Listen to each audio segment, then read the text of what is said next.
성도는 주님의 말씀에 감추인 보화를 깨달아 알고 기뻐하는 사람입니다. 여러분, 우리 주 예수 그리스도에게는 그 참으로 귀한 보화가 있는데 그게 뭐냐 하면 바로 영원한 생명이에요. 예수님께서 제 아들에게 이런 질문을 하신 적이 있습니다. 세상 사람들이 나를 누구라고 여기고 말하고 있느냐. 그러니까 그 제 아들이 말하기를 예수님 당신을 보고 사람들이 뭐 세례 요한이다, 엘리야다, 혹은 에레미야 그런 예언자나 선지자 중에 한 사람이 아닌가. 또 훌륭한 무슨 종교가나 인류의 훌륭한 스승님 같은 뭐 그런 분 아니냐, 뭐 이런 식으로 세상 사람들이 그렇게 말을 합니다. 그랬더니 그 예수님께서 다시 제 아들에게 물으셨습니다. 그럼 너희는 나를 누구라고 하느냐? 그러니까 그 요한복음 6장 68절에 그 시몬 베드로가 대답하되 주여 영생의 말씀이 주께 있사오니 우리가 누구에게로 가오리이까? 이 영생에 대해서 이렇게 베드로가 언급을 합니다. 그러면서 뭐라고 얘기하냐 하면 주는 그리스도이십니다. 주는 그리스도시요 살아계신 하나님의 아들이십니다. 이렇게 말했거든요. 그러니까 그리스도하고 뭐 엘리야나 예레미야나 세례 요한 같은 그런 예언자하고 종교가들하고 인류에 스승되는 선생님들하고 무슨 차이가 있느냐, 그걸 이 베드로가 대답을 한 겁니다. 예수님 당신은 뭐 예레미야나 엘리야나 세례 요한 같은 그런 뭐 예언자나 선지자 중에 한 사람이 아니고 또 종교가나 위대한 인류의 스승도 아니고 그 이상이다, 즉 그리스도다. 그러면 그리스도는 뭡니까? 그리스도는 죄악에서 인류를 구원해 내시고 인류에게 영원한 생명을 주시는 분이 바로 그리스도예요. 그래서 베드로가 그렇게 영생의 말씀이 주께 있고 또 주는 그리스도라, 주님께로 가면은 죄악에서 구원받고 영원한 생명을 얻게 되는 그런 그리스도, 하나님의 아들이 바로 당신이십니다. 그렇게 고백을 하니까 예수님께서 요한의 아들 시몬아, 내가 복이 있다. 이것을 너에게 알게 하신 분은 혈육이 아니고 하늘에 계신 내 아버지시다. 그렇게 극찬을 해 주셨습니다. 여러분, 그렇기 때문에 이 영원한 생명이라고 하는 것은 뭐 예언자나 선지자나 뭐 인류의 스승이나 종교가 이런 사람들이 우리에게 영원한 생명을 줄 수 없습니다. 오직 그리스도 되시는 예수님만이 저와 여러분에게 영원한 생명을 주시는 거예요. 그래서 우리 주 예수 그리스도께로 가면 이 영생이라고 하는 영원한 생명이라고 하는 보화가 예수님께 들어있다, 예수님께 있다라고 하는 것을 우리가 발견하게 됩니다. 그래서 예수님이 귀하신 분이다. 새 찬송가 94장 가사에 보면 주 예수보다 더 귀한 것은 없네.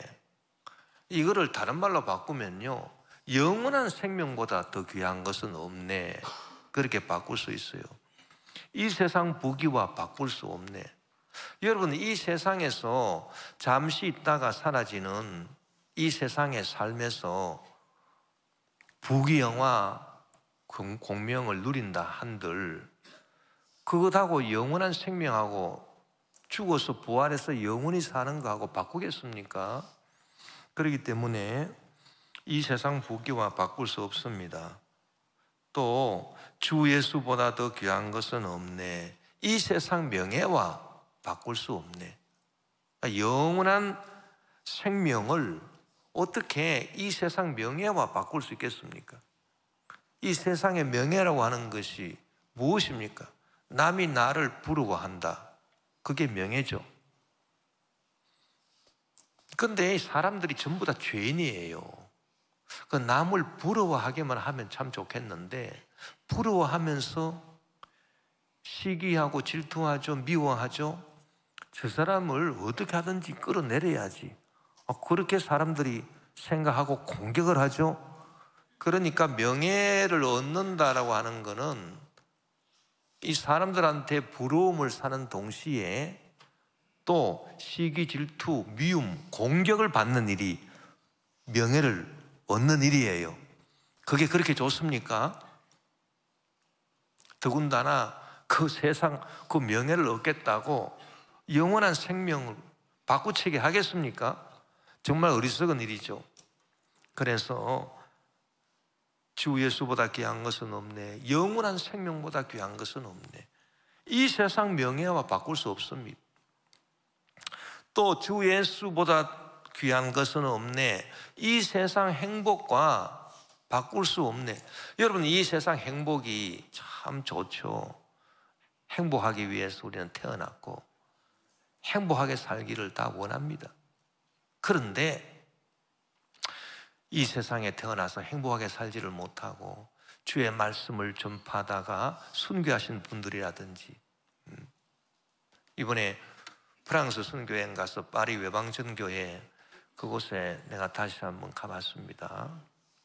조선에 파견된 그 사제들, 참 그들이 이제 파견되면서 하나님께 예배드렸던 그 예배당 거기도 가보고, 그 다음에 그 예배 드리고 나서 이제 그 외방전교회 그 뜰을 마지막으로 걷습니다. 쭉 걸으면서 하나님께 찬송을 드리고 이제 그 전각에 딱 도달하면 거기서 이제 준비된 마차를 타고 이제 항구로 떠나는 거예요. 그 길을 다 봤습니다. 문이 착 열리고, 이 18세기, 19세기 때 많은 선교사들이 정말 주님의 말씀 전가하기 위해서 마차를 타고 이제 항구로 갔겠구나. 그럼 항구로 가서 거기서 석 달 내지 넉 달을 배를 타고 항해를 해서 일단 문이 열려 있는 중국으로 갔죠.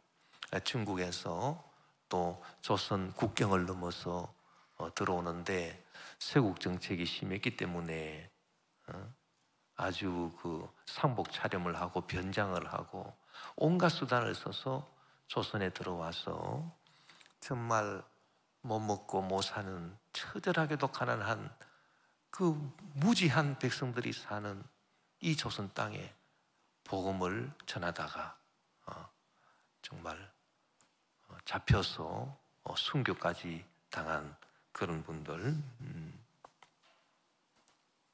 그 중에 순교당하신 분들 중에서 제일 어린 나이로 순교당한 분이 31살로 순교당하신 유행 신부님이라고 하는 분이 있는데, 이분은 29살 때에 사제가 됐더라고요. 그렇게 해서 조선에 와서 순교를 당하면서 나는 젊어서 죽는 것이 억울하지도 않고 난 슬프지도 않습니다.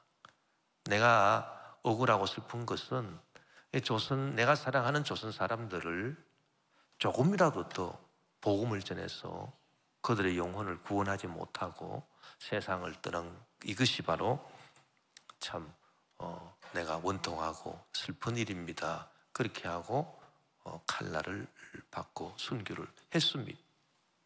우리 개신교도 순교 역사를 보면은 토마스 선교사가 정말 24살 때에 참 순교를 당합니다. 대동강변에서 순교당하면서 사람들한테 전해준 그 한문 성경책이, 그것이 참 사람들로 하여금 읽혀지고 하나님을 깨달아 알게 하고 예수님을 발견하게 하고 그 영원한 생명을 발견하게 하는, 그렇게 해서 복음이 전파된 이 순교의 역사, 이것을 우리가 살펴볼 수 있습니다.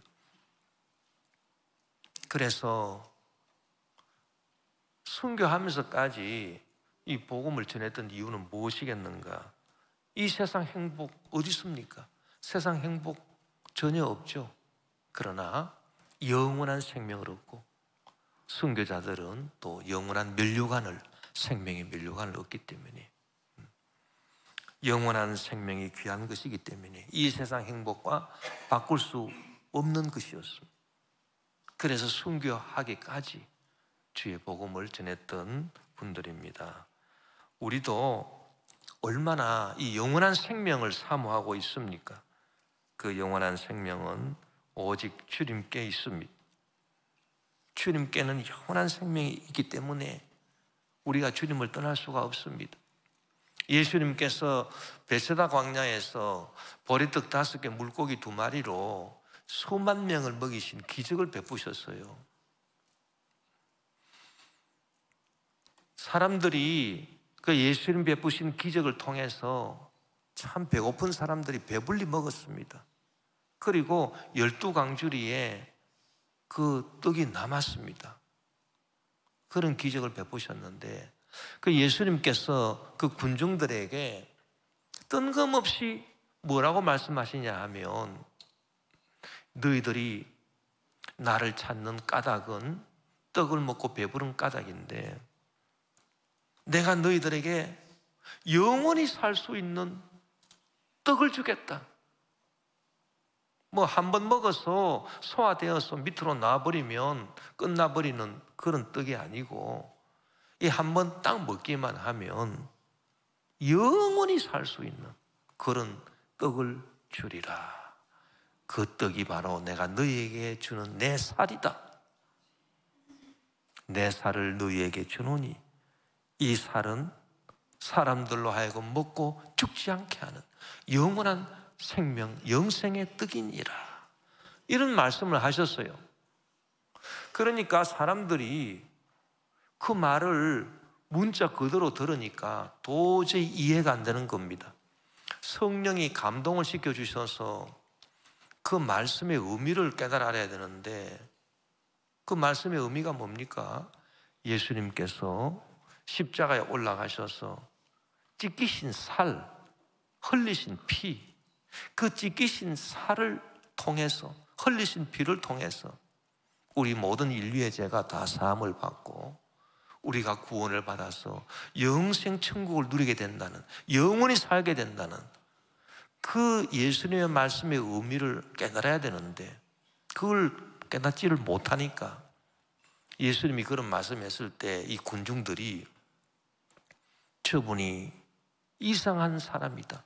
어떻게 자기의 살을 주어서 우리에게 먹게 하겠다는 것이냐. 그리고 그 살을 먹으면 우리가 영원히 산다니 그게 무슨 말이냐.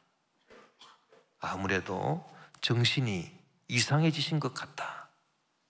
우리에게 기적을 베풀어 떡을 주시더니만 이제는 정신이 이상해지셨구나. 그렇게 생각하고 다 뿔뿔이 그냥 흩어지는 겁니다. 많은 제자들도 그 말씀을 이해하지 못해서 다 흩어졌습니다. 그때 12제자만 남았습니다. 예수님께서 12제자들에게 너희들도 가겠느냐 그렇게 물었을 때 요한복음 6장 28절 시몬 베드로가 대답하되 주여 영생의 말씀이 주께 있사오니 우리가 누구에게로 가오리까. 이 베드로의 이 대답은요 무엇을 우리에게 가르쳐주신지 아십니까? 여러분, 우리가 예수님을 믿을 때 주여 기적을 베풀어 주소서, 오병이어의 기적을 베풀어 주소서 얼마나 기도를 많이 합니까? 그런데 그 예수님께서 그런 기적을 베풀어 주셔도 우리가 좋은 것이고, 그런 기적이 없다 하더라도 보리떡 5개 물고기 2마리로 수만 명을 먹이는 그런 기적이 없다 하더라도 우리는 주님을 버릴 수가 없습니다. 주님을 따라갈 수밖에 없습니다. 그 고백이에요. 왜 그렇습니까? 영원한 생명이 기적보다도 더 귀하고 비교할 수 없이 더 귀하고 중요하기 때문입니다. 여러분, 예수 믿고 이 세상에서 기도해서 기적을 체험하는 것도 좋은 일이지만, 그러나 기적보다도 비교할 수 없는 게 뭡니까? 영원한 생명이죠. 여러분, 신앙생활을 하면서 기적 다 체험하시기를 바랍니다. 그러나 우리가 무엇을 깨달아야 되냐 하면, 베드로의 이 고백, 많은 기적을 체험한 군중들이 예수님을 다 떠나간 그 상황에서 베드로가 예수님께 고백한 이 고백, 기적이 없다 하더라도 우리는 영원한 생명이 주님께 있으니 우리가 주님을 어떻게 떠나갈 수 있겠습니까? 라고 하는 이 고백, 이 고백의 의미를 우리가 깨달아야 되는 겁니다. 우리도 그렇게 고백할 수 있어야 돼요. 주님, 우리가 신앙생활을 하면서 우리가 원하는 바를 주님 앞에 나와서 기도하고 정말 기적적인 문제 해결, 기적적인 병치료, 이거 다 우리가 원하지만 또 주님께서 우리에게 주님의 뜻에 따라 필요할 때는 우리에게 그 기적을 허락해 주십니다. 그러나 그런 기적을 내가 체험하지 못한다 하더라도, 그러나 실망하지 않고 절대로 내가 주님을 떠나가지 않겠습니다. 영원한 생명이 주님께 있기 때문입니다. 할렐루야. 이 고백을 우리가 할 줄 알아야 되겠습니다. 또 기적을 체험하지 못한다 하더라도, 기도응답을 체험하지 못한다 하더라도 내가 주님을 끝까지 따라가겠습니다 라고 하는 이 고백은요, 여러분, 기적을 바라는 사람의 심령은 무슨 심령입니까? 왜 사람들이 기적을 바랍니까? 내 생각대로 되기를 바라기 때문에 기적을 바라는 거예요. 즉, 다른 말로 하면 주여 기적을 주시옵소서, 기적을 보여주시옵소서, 이 말은요, 주여 내 생각대로 되게 도와주시옵소서, 이거하고 똑같은 말입니다. 여러분, 기도하실 때 내 생각대로 되게 달라고 우리가 기도하는데 참 그렇게 되면 얼마나 또 좋겠습니까만은, 내 생각대로 안 된다라고 할 때 여러분 섭섭하시죠? 예? 주님에 대해서 섭섭하지 않습니까? 섭섭하지 않으신 분은 기도를 안 하시는 분들입니다. 근데 기도를 해서 주여 내가 지금 기도하는데 아이고 주님 이 기도 좀 응답해 주십시오, 내 생각대로 되게 해 주십시오, 기적을 베풀어 주십시오. 그래서 그렇게 되면 얼마나 좋겠습니까만은, 그렇게 안 될 때 섭섭하지 않습니까 여러분? 응? 저는 섭섭하더라고요. 그런데 중요한 거는 뭐냐 하면, 그렇게 섭섭하다 하더라도 나 이제 섭섭하니까 나 이제 예수 안 믿어, 나 이제 예수님 안 따라갈래, 뭐 기도해도 뭐 응답도 없고 나 그냥 교회 안 나옵니다. 그래서는 안 되죠.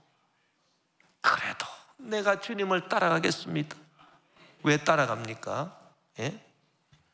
영원한 생명이 주께 있기 때문인 것입니다 여러분. 이 세상에서 내 마음대로 좀 되는 거, 그게 귀한 겁니까? 안 그러면 영원한 생명이 더 귀한 겁니까? 영원한 생명이 더 귀한 거죠. 그렇기 때문에 주여 영생의 말씀이 주께 계시오매 우리가 네게로 가오리까, 이 베드로의 고백을 우리도 할 수 있어야 되겠다, 그렇게 생각을 합니다. 또 이 말씀은 다음의 말씀과 짝을 이루어요. 마가복음 8장 34절에 무리와 제자들을 불러 이르시되 누구든지 나를 따라오려거든 자기를 부인하고 자기 십자가를 지고 나를 따를 것이니라. 여러분, 주님을 따라가는데 나 자신을 부인하라, 내 십자가를 지고 주님을 따라가라. 야, 이거 참 얼마나 힘든 일이냐. 정말 힘든 일입니다. 이거 고생입니다. 여러분, 고생할 각오를 하고 예수를 믿어야 됩니다. 그런데 이런 고생을 한다고 해서 예수님 따라가는 걸 포기하겠습니까? 아니죠. 왜냐하면 영원한 생명이 있기 때문에 주님께 고생 좀 하더라도 나 자신을 부인하고 내가 하고 싶은 대로 하는 그 일을 내가 하지 않는다 그 말입니다. 내 십자가를 지고 그러고 이 고생한다 하더라도 주님을 따라가면 영원한 생명을 얻게 되는데, 그래서 고생한다 하더라도 주님을 따라가야 돼요. 이게 신앙생활입니다, 여러분. 오늘 말씀해 보면 이 천국을 얻는 일이 그냥 믿음으로, 예수님께 영생이 있구나, 믿습니다, 그것만으로 영생과 천국을 얻느냐, 그게 아니라는 것을 또 가르쳐주고 있어요. 무엇이 있습니까? 자기의 모든 소유를 다 팔아서 그 밭을 사느니라. 이게 참 또 결정적인 또 말씀입니다. 예를 들어서 오늘 예수님께서 말씀하실 때 어떤 사람이 밭에 감추인 보화를 발견하고 기뻐했다. 그랬더니 그 땅 주인이 당신이 내 밭에 감추인 보화를 알았군요. 그래서 그 보화를 꺼내어서 주었다. 그러면 우리가 예수님께는 감추인 보화, 영원한 생명이 있구나, 이걸 내가 깨달았습니다. 그래서 내가 예수님을 믿습니다. 그거로 끝나는 거죠. 주인이 그 보화를 우리에게 준다 그러면, 그냥 준다 그러면, 그럼 믿음으로 그냥 그 영원한 생명을 얻어버리는 거예요. 그 깨닫고 믿는 것만으로. 그러나 그게 아니지 않습니까? 뭐가 있습니까? 자기의 모든 소유를 다 팔아서 그 밭을 사느니라. 그러니까 이게 얘기가 달라지는 거죠. 여러분, 주님께서 뭐라고 말씀하셨습니까? 나더러 주여 주여 하는 자마다 다 천국에 들어갈 것이 아니다, 그렇게 말씀하셨습니다. 하늘에 계신 내 아버지 뜻대로 행하는 자라야 하리라, 그렇게 말씀했습니다. 그때 행한다라고 하는 것이 율법을 지켜라, 너희들의 의로운 행위로 그렇게 해라, 그게 아닙니다. 무슨 행위를 말하는 걸까요? 이 자기의 모든 소유를 다 팔아서 그 밭을 사는 행위, 즉 영원한 생명을 얻기 위해서 주님이 원하신다면 나의 시간도 바치고 나의 물질도 바치고 나의 몸도 바치고 나의 마음도 바치고 그리고 나의 생명도 바치는 이 행위, 모든 자기의 소유를, 자기가 소유한 것을 다 팔아서 주님께 바칠 수 있는 그 행위를 말하는 거죠. 그 행위가 뒤따르지 않는 믿음, 그 믿음은 천국과 영생을 우리에게 줄 수 있는 그런 믿음일까요? 그런 믿음이 아니다라고 하는 겁니다. 그러니까 자기 가진 모든 소유를 다 희생할 줄 아는 그런 믿음이라야 되지, 그냥 믿습니다, 이거로 되는 문제냐? 그게 아니다, 그 얘기예요. 내가 어제 어떤 성도님의 간증을 유튜브로 한번 들어봤는데 그분이 그런 간증을 하더라고요. 자기는 예수님을 믿고 교회도 잘 나가고 그러기 때문에 자기는 지금 당장 죽으면 바로 천국으로 가는 줄 자기는 믿었대요. 거기에 대해서 자기 의심이 없었다는 겁니다.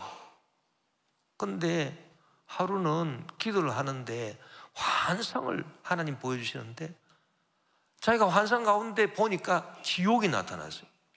그런데 그 지옥 속에 자기가 평소 교회에서 만나고 이런 분들이 거기에 있더라는 거예요. 너무 두렵고 놀래가지고 그 환상에서 깨어나고 정말 무릎을 꿇고 하나님께 기도했다는 겁니다. 주님, 내가 이대로 죽으면 정말 천국 갈 수 있겠습니까? 그런 생각이 들면서 나더러 주여 주여 하는 자마다, 믿으니까 주여 주여 하겠죠.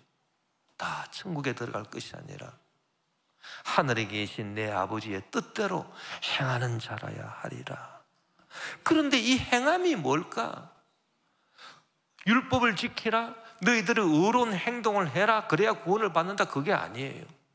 이 행위가 뭘까? 이 행위는 우리가 예수님을 믿고 나아갈 때 우리가 희생해야 될 것, 나의 소유를 주님께 바치는 것, 이걸 말합니다. 이 행위를 우리가 하지 아니하면, 이런 희생 행위를 통하고 믿지 아니하면 그 믿음이 정말 구원하는 믿음이 될 수 있겠느냐, 그 말인 것입니다. 자, 우리가 소유한 게 뭘까요? 이 소유한 것을 다 팔아서 그 밭을 산다고 했는데 우리가 소유한 게 뭡니까? 첫째, 시간이. 시간이 우리에게 주어져 있잖아요. 여러분, 우리가 예수님을 믿는다 하면서도 이 시간을 바치지 못하고 주님께 예배를 드리는 것을 등한시한다면 우리가 어떻게 구원을 얻으리요? 코로나 사태로 말미암아 집에서 유튜브로 예배를 드린다. 여러분, 그게 예배겠습니까? 시간을 주님께 드려야죠. 시간을 드리고 손과 발을 드리고 걸어서 주님 앞에 나와야 되겠습니다. 주님 앞에 나와서 주일날 예배를 드리고 주님, 내 시간을 들여서 주님을 경배하고 찬양합니다. 이게 자기 소유를 팔아가지고 그 밭을 사는 행위가 아니겠습니까? 또 내 물질도 주님께 드려야 되는 거죠. 필요하다면. 또 내 몸도 드려야 되고요, 나의 마음도 드려야 되고, 그리고 나의 생명도 드려야 되겠습니다. 사도행전 20장 24절에 내가 달려갈 길과 주 예수께 받은 사명, 곧 하나님의 은혜 복음을 증언하는 일을 마치려 하면은 나의 생명조차 조금도 귀한 것으로 여기지 아니하노라. 그렇게 사도 바울은 고백했습니다. 새 찬송가 213장은 이 드리는 것, 자기 모든 소유를 다 팔아서 그 밭을 사는 것, 이것을 너무 잘 표현해 주고 있어요. 나의 생명 드리니 주여 받아주셔서 세상 살아갈 동안 찬송하게 하소서. 손과 발을 드리니 주여 받아주셔서 주의 일을 위하여 민첩하게 하소서. 나의 음성 드리니 주여 받아주셔서 주의 진리 말씀만 전파하게 하소서. 나의 보화 드리니 주여 받아주셔서 하늘나라 위하여 주 뜻대로 쓰소서. 나의 시간 드리니 주여 받아주셔서 평생토록 주 위에 봉사하게 하소서. 어떻게 이 내가 소유한 모든 것을 참 다 희생하더라도 영생을 얻겠다라고 하는 신앙으로 우리가 살아갈 수 있겠습니까?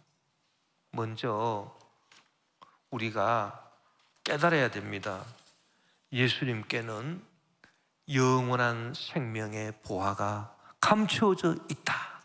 그걸 우리가 깨달아야 돼요. 왜 감추어진 보화라고 했습니까? 이 세상 사람들한테는 그게 알려져 있지 않아요. 우리한테만 알려진 겁니다. 어떻게? 성령을 통해서. 자, 고린도전서 2장 9절 10절에 보면 기록된 바 하나님이 자기를 사랑하는 자들을 위하여 예배하신 모든 것은, 이 모든 게 뭡니까? 가장 중요한 게 영원한 생명이죠. 이것은 눈으로 보지 못하고 감추어졌습니다. 귀로 듣지 못하고 감추어졌습니다. 진짜 감추어진 거는요, 사람의 마음으로 생각하지도 못하였다 함과 같은 일. 이 눈으로 볼 수 있는 것도요, 마음으로 생각이 안 되면 보고도 모르는 거예요. 감추어져 있는 거예요. 그래서 하나님이 저와 여러분을 위해서 예비하신 모든 것, 정말 예수 그리스도를 통해서 우리에게 주시는 이 영원한 생명, 이 영원한 생명, 이것은 감춰진 것인데 세상 사람들에게 얼마나 완벽하게 감춰져 있는 것인지 눈으로 볼 수도 없고 귀로 들을 수도 없고, 또 한 걸음 더 나아가서 그들의 마음으로도 절대 상상도 못해요. 생각조차 하지 못한 것들이 그렇게 감춰져 있는 겁니다. 그렇게 감춰져 있어요. 그러나 하나님이 사랑하시는 저와 여러분은 어떻게 그거를 알게 됐을까요? 오직 하나님이 성령으로 이것을 우리에게 보이셨으니 성령은 모든 것, 곧 하나님의 깊은 것까지도 통달하시느니라. 그래서 여러분, 내가 주일날 주님 앞에 나아가서 이 영원한 생명의 보화를 얻어야 되겠다, 그렇게 생각하고 교회 나오고 여러분 주님께 예배 드리고 찬양 드리고 기도하는 이것이 여러분 마음속에 성령이 깨달음을 주셔서 그 영원한 생명의 보화를 성령이 깨달아 알게 주셔서 보여주셔서 여러분이 나오게 되신 줄 믿습니다. 참 이걸 깨달아야 돼요. 아, 성령이 나에게 역사하셨구나. 그래서 우리 마음속에 조그마한 그러한 이 파도 같은 생각들 굉장히 중요합니다. 스치는 생각들 성령이 주실 수 있어요. 그래, 주일날 주님 앞에 나와서 예배를 드려야지. 그래, 내가 주님께 기도해야지. 내가 주님을 찬양해야지. 내가 회개해야지. 내가 주님께 바칠 것이 있다면 바쳐야지. 이런 모든 스쳐가는 생각들이요, 참 귀한 것일 수 있습니다. 왜? 성령이 주시는 생각이기 때문에. 우리가 인간의 지식으로 공부를 해서 연구를 해서 밭에 감추인 보화, 예수님께 감추어져 있는 영원한 생명을 우리가 발견한 거 아닙니다. 성령이 가르쳐 주셨다는 거예요. 그래서 참 귀한 것이다. 그 다음에는 어떻게 해야 되느냐? 크게 기뻐해야 되는 것입니다. 오늘 본문 마태복음 13장 44절에 천국은 마치 밭에 감춘 보화와 같으니 사람이 이를 발견한 후 숨겨두고 기뻐하며 돌아가서 자기의 소를 다 팔아 그 밭을 사느니라. 여러분, 예수님께 영원한 생명이 감추어져 있다라고 하는 것을 우리가 발견했는데, 발견하고 주님 앞에 나와서 예배드리고 주여 그 발견한 그 일에 대해서 여러분 크게 기뻐하시기를 바랍니다. 크게 기뻐하십니까? 정말 기뻐하십니까? 안 그러면 무덤덤합니까 여러분? 정말 기쁜 일이에요. 정말 기뻐해야 돼요. 왜? 정말 기뻐해야 내 모든 소유를 다 팔 수 있습니다. 정말 기뻐하지 아니하면 모든 소유를 다 팔아서 그 밭을 살 수가 없어요. 왜? 소유를 다 팔아치운다. 내 마음을 드리고 내 시간을 드리고 내 물질을 드리고 심지어 내 생명까지 드린다. 내가 가진 소유를 다 드린다. 이거 즐거운 일일까요? 괴로운 일일까요? 괴로운 일입니다, 여러분. 내가 가지고 있는 소유를 내가 다 팔아치우는, 다 없애버리는, 다 희생하는 거, 그게 무슨 기쁜 일이겠습니까? 괴로운 일이죠. 그러나 영생을 발견한 그 기쁨이 너무나도 크기 때문에 이 자기가 가진 모든 소유를 희생하는 이 괴로움을 능히 상쇄하고도 남음이 있다, 그 말이에요. 그게 신앙생활입니다, 여러분. 그래서 자기의 모든 소유를 다 팔아서 희생하는 것은 고난입니다. 그러나 영생을 발견하고 영생을 얻는 것은 미래의 영광이에요. 로마서 8장 17절 18절에 자녀이면 또한 상속자 곧 하나님의 상속자요 그리스도와 함께한 상속자니 우리가 그와 함께 영광을 받기 위하여 고난도 함께 받아야 할 것이니라. 생각하건대 현재의 고난은 장차 우리에게 나타날 영광과 비교할 수 없도다. 지금 우리가 내 모든 가진 것들을 다 주님을 위해 희생하는 그 고난이 있다 하더라도 이 현재 고난 이거하고 나중에 우리가 죽고 나서 부활하고 영원한 생명을 얻는 그 영광하고 비교가 되겠습니까, 여러분? 비교가 안 되지 않습니까? 저는 이렇게 목회를 하다 보니까 제가 늘 정말 최근에는 들어서 왜 그렇게 연락을 많이 받는지요? 무슨 연락? 부고장입니다. 아무 성도님이 어렵습니다. 힘듭니다. 지금 기도해 주십시오. 곧 돌아가실 것 같습니다. 그냥 뭐 평균 일주일에 한 번씩 그냥 받는 것 같아요. 그래서 뭐 장례식에 예를 들어서 가보면 이 죽음과 삶이 그냥 차이가 없는 것처럼 여겨집니다. 이 세상에 잠시 있다 살다 가는 이 세상에서 우리가 가지고 있는 것이 무슨 의미가 있을까? 지금 당장 내 몸이 아프고 지금 당장 내 생명이 위험에 처했다 그러면요, 내가 가지고 있는 집안의 보배, 뭐 금그릇, 은그릇 그걸 봐도요 무슨 기쁨이 있겠습니까? 이게 무슨 소용이 있습니까? 아무 소용 없습니다. 내가 소유한 것이 무슨 의미가 있겠습니까? 내가 지금 죽음에 처해 있는데. 그와 마찬가지로 여러분,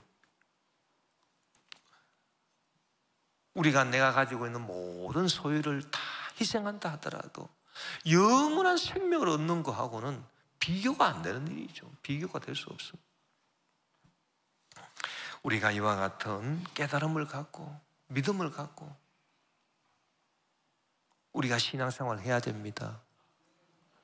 그래야 우리가 영원한 생명을 얻을 수가 있는 것입니다.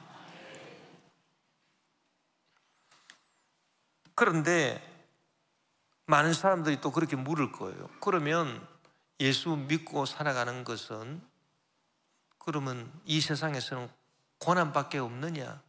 자기 모든 소유를 다 팔아야 되고 영원한 생명은 미래에 얻을 것인데 그 미래에 영원한 생명을 얻기 위해서 현재에 그냥 고생만 해야 되느냐? 이게 신앙생활이냐? 그렇게 물으실 분이 많을 것입니다. 그런데 거기에 대한 대답은 제가 드리면 그렇지는 않습니다. 그런 것만은 아닙니다.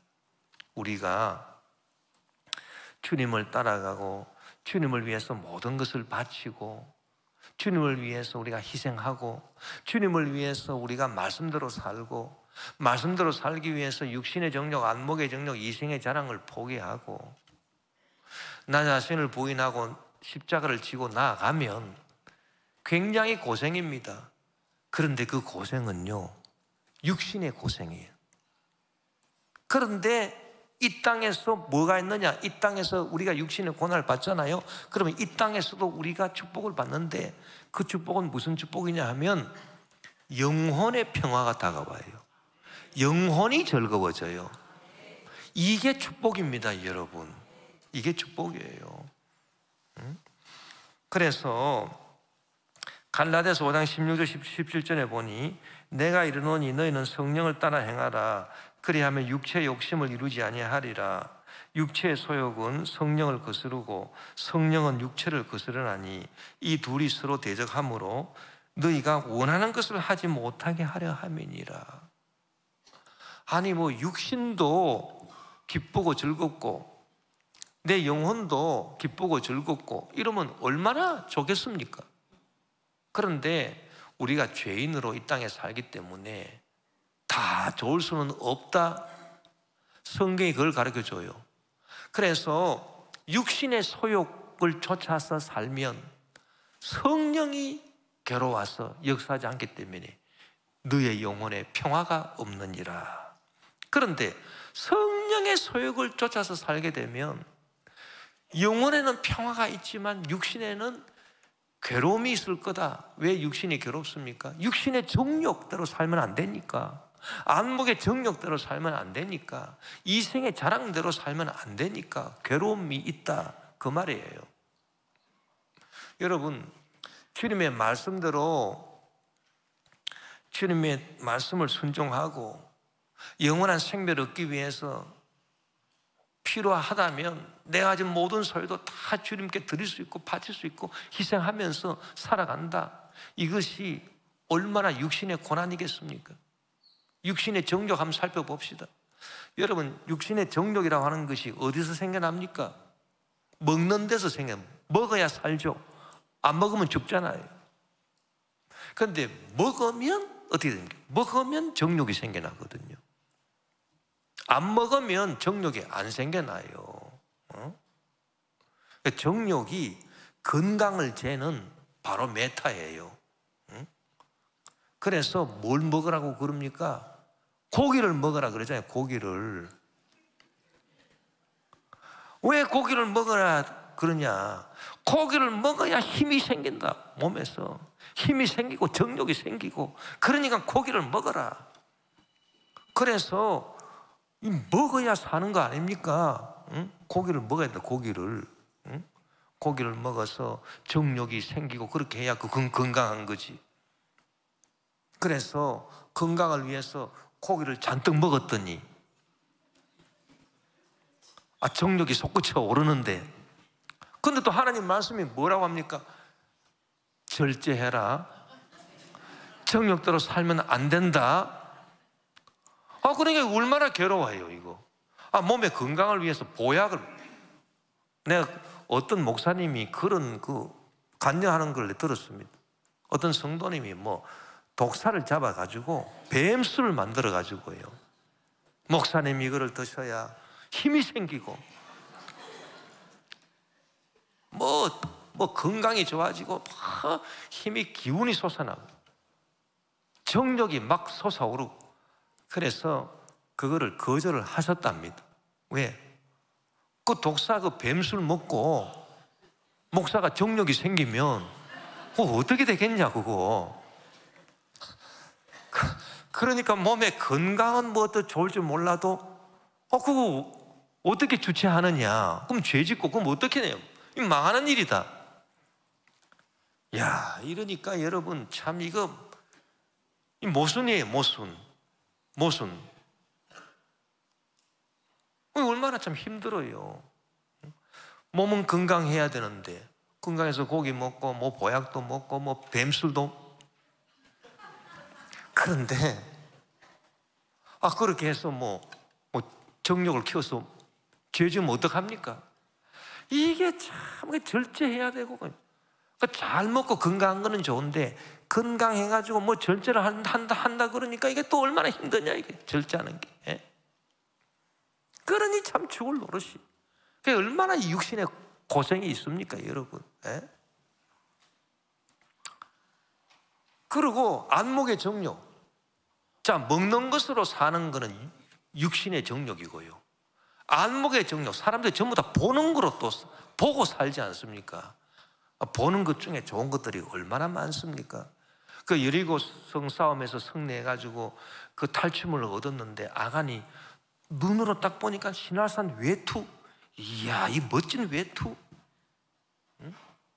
그 은보배 이런 것들, 그런 것들 자기가 숨겼지 않습니까? 안목의 정욕으로. 그러다가 망했지 않습니까? 그 눈에 보이는 좋은 것들, 온갖 장신구들, 그냥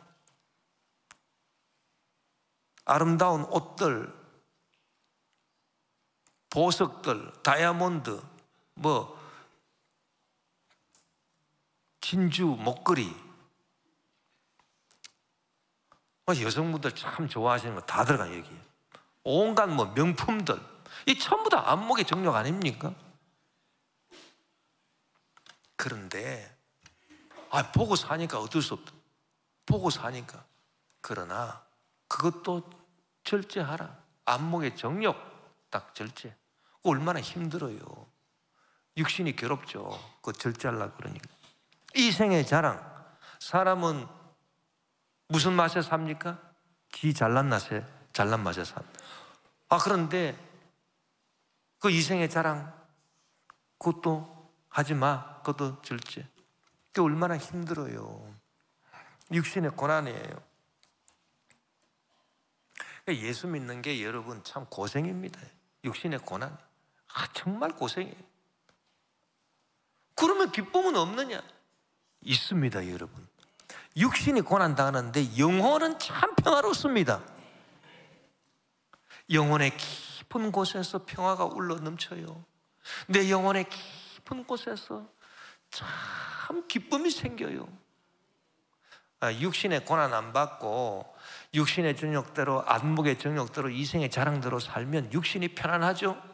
그런데 영혼이 괴로워요. 영혼이 말도 할 수 없이 이상하게 영혼이 불안해요. 두려워요. 답답해요. 마음이 항상 두근두근하고 까닭없는 불안이 자꾸 엄습합니다. 잠을 자면 꿈자리가 사납습니다. 영혼이 불안해서 그래요. 육신은 즐겁지만. 그런데 우리가 주님 말씀대로 살아가면 육신은 좀 괴로워요. 참 괴롭습니다. 힘듭니다. 그런데 영혼이 즐겁단 말이에요. 영혼은 내 영혼 깊은 곳에서 평화가 우러나고, 그리고 기쁨이 솟아오르고 희망이 솟아오르고, 그리고 내 영혼 깊은 곳에서 뭐가 솟아오르느냐? 용기가 솟아오르고, 할 수 있다 하면 된다, 해보자, 믿음이 솟아오르고, 그리고 참 꿈과 환상과 비전이 생깁니다. 그러면 내 믿음대로 될지어다. 그러면 제가 여러분한테 한번 묻겠습니다. 어느 걸 선택하겠습니까? 육신이 좀 기쁘고 즐겁고, 육신이 기쁘고 즐거운데 영혼이 괴로운 거를 선택하시겠습니까? 영혼은 평안하고 영혼 속에 기쁨이 충만하고 꿈과 비전이 넘쳐나고 용기가 솟아나고 뭐든지 하면 될 것 같은 그런 영혼의 기쁨은 있는데, 육신이 좀 괴로운 거, 그걸 선택하시겠습니까? 둘 중에 하나를 선택하셔야 됩니다, 여러분. 나는 둘 다 좋으면 좋겠다. 육신도 그냥 좋고 그냥 영혼도 좋고, 그러면 얼마나 좋겠습니까마는. 죄송한 말입니다만 우리가 살아있을 동안에는 절대 그럴 수가 없습니다.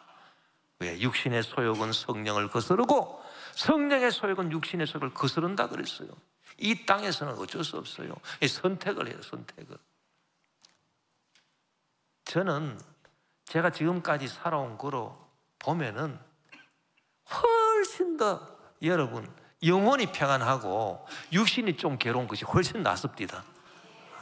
아마 여러분들도 아마 다 그렇게 체험하실 거예요. 예? 그래서 우리가 그렇지, 주님의 인도하심을 받고 믿음으로 승리하자. 좀 괴롭다 하더라도 현재의 고난은 장차 다가올 영광과 좋게 비교할 수 없다.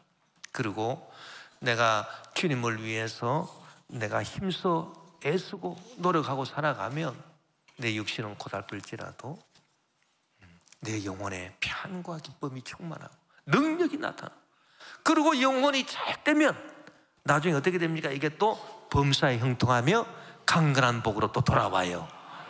그러니까 주여 이와 같은 믿음의 길을 걷게 하여 주시옵소서. 다 같이 위대한 성도들이 다 되시기를 주 이름으로 축원합니다.